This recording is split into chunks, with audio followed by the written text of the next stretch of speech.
And now on to our very last segment for this week, that is Financial Finesse. The well-known host here is Mr. Arif Malik. Today his guest is CPA Tariq Shafi. Here Mr. Malik questions CPA Shafi on taxation, particularly tax credits and tax-deferred deductions. Money management can be complicated, but if you have those friendly CPAs on your back burner and on your side, life can be simple. Back to the insurance agent, Mr. Malik, and CPA Tariq Shafi. Welcome to another episode of Financial Finesse. And today we have a very exciting guest.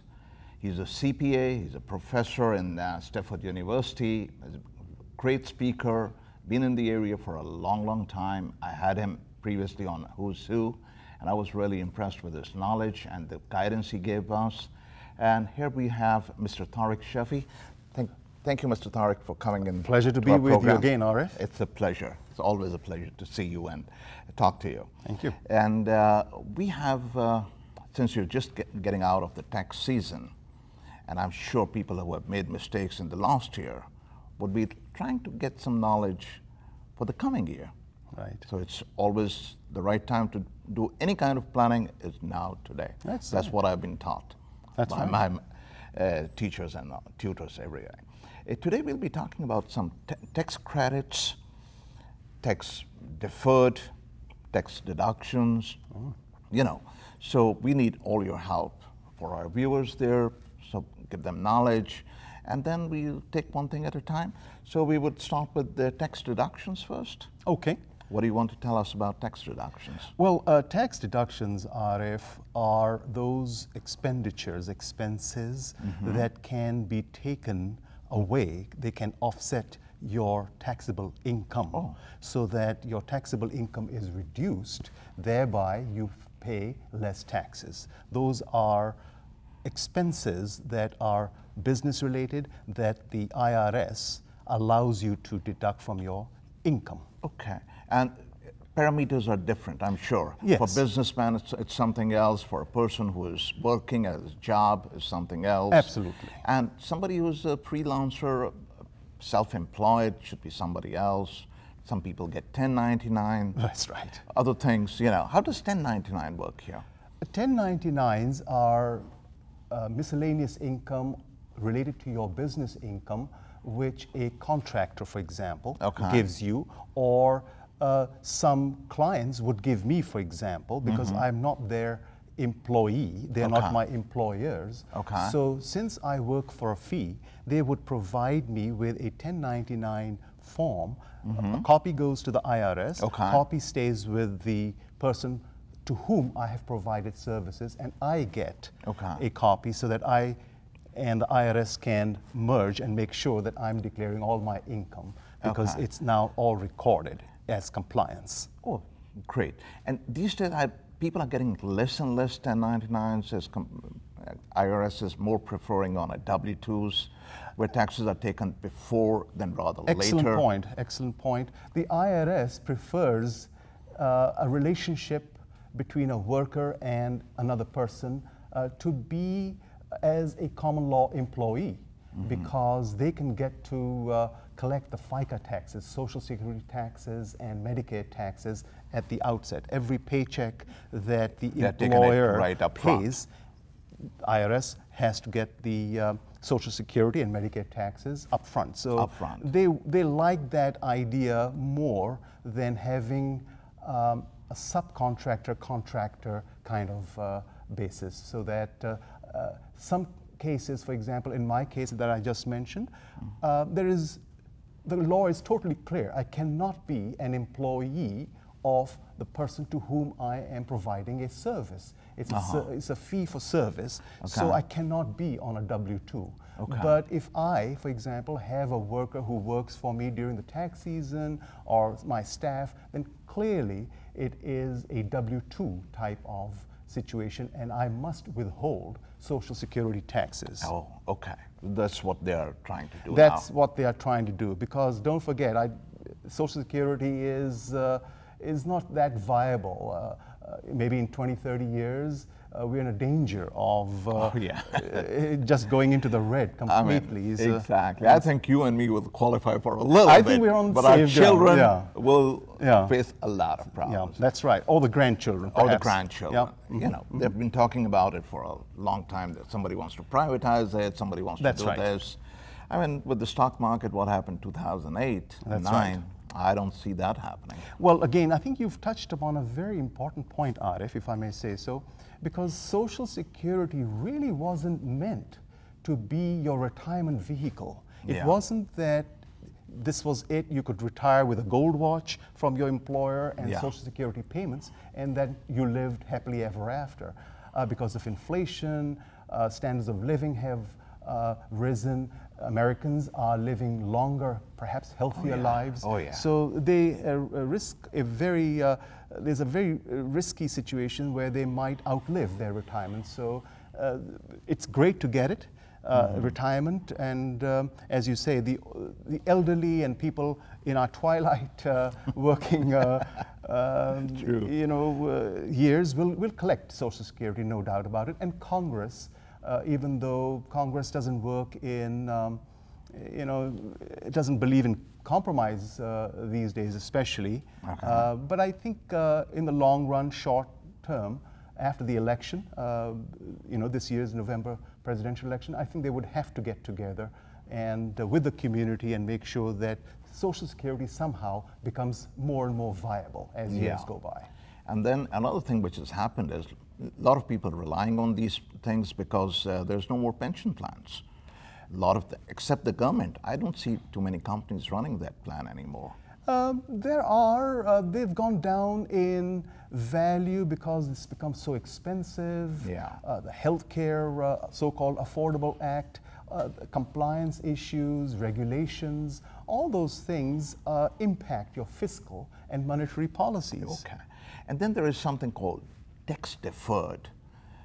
To Yes. my viewers, you can tell them what tax deferred actually means, Right. because it's a technical word. People do not know that. I mean, how can they do what? How does it help a ordinary person? Right. Tax Well, deferred. simply put, a tax-deferred vehicle is one where you put your money in a mutual fund, stocks, U.S. Treasury bonds, treasuries, and so on, where even CDs, for example, bank savings accounts, where your money, your investment grows and it accumulates interest, for example, and it's tax deferred, meaning that you don't pay taxes on the interest, the accumulation, until such time as you withdraw for a particular purpose or you withdraw for some other reason other than the purpose for which you had originally put the investment. At that stage, you pay income taxes on the accumulated, the earnings. Tax deferral means, therefore, the tax is not forgiven on the earnings. It's just deferred at a later stage. At a later stage.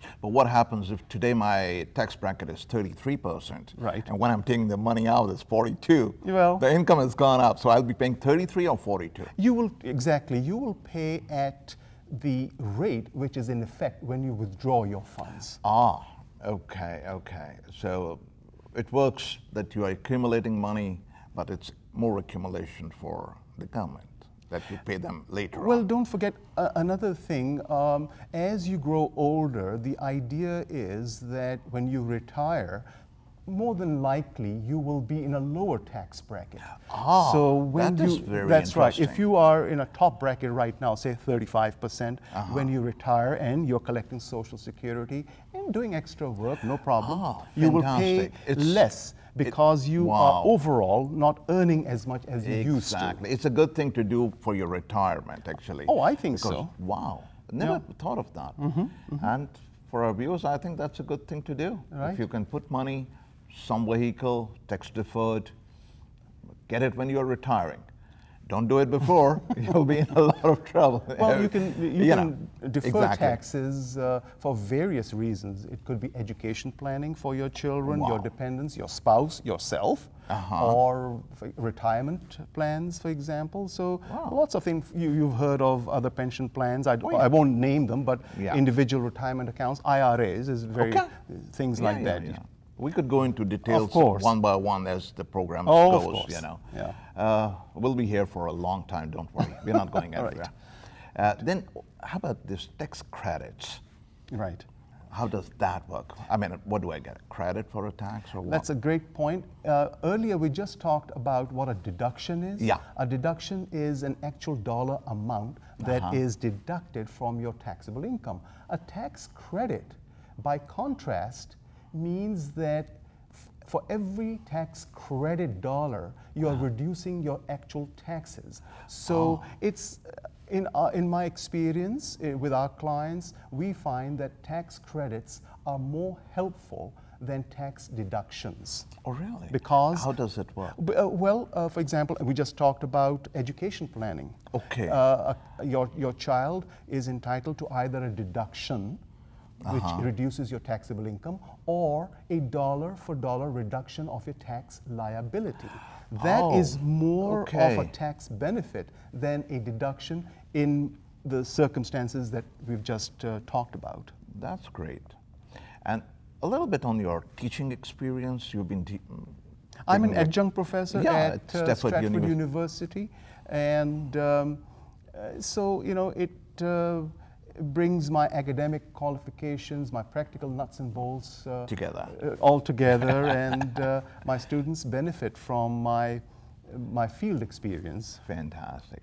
And how do you adjust tell your clients which route to go? You do advise them, but what is more common these days in the present circumstances? Do you tell them for tax credits or deferred tax vehicles, or where do you put them? If I was to come to you and say, okay, I have so much money, where do you advise me to go?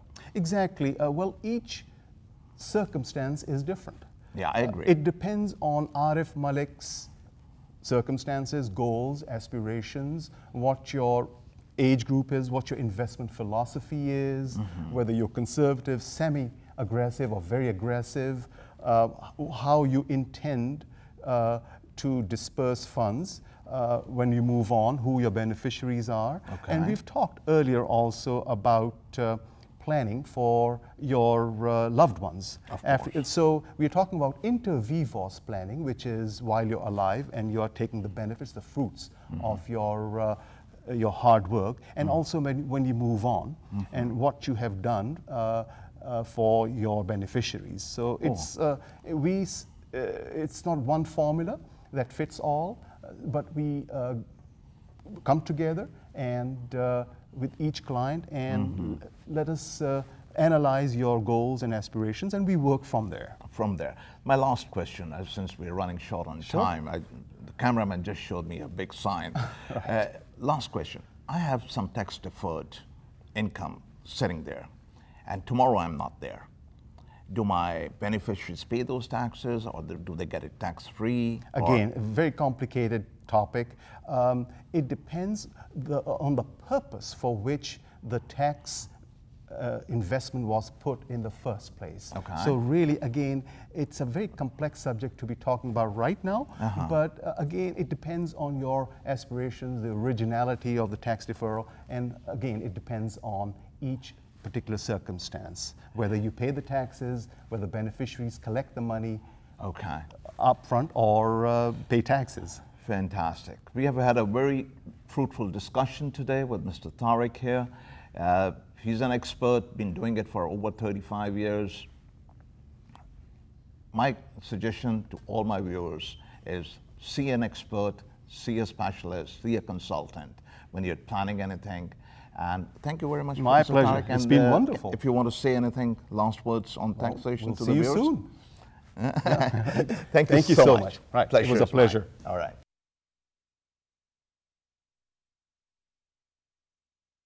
We will now drift over to the very last segment for today, and that is the financial finesse. Here, the chief host in command is Mr.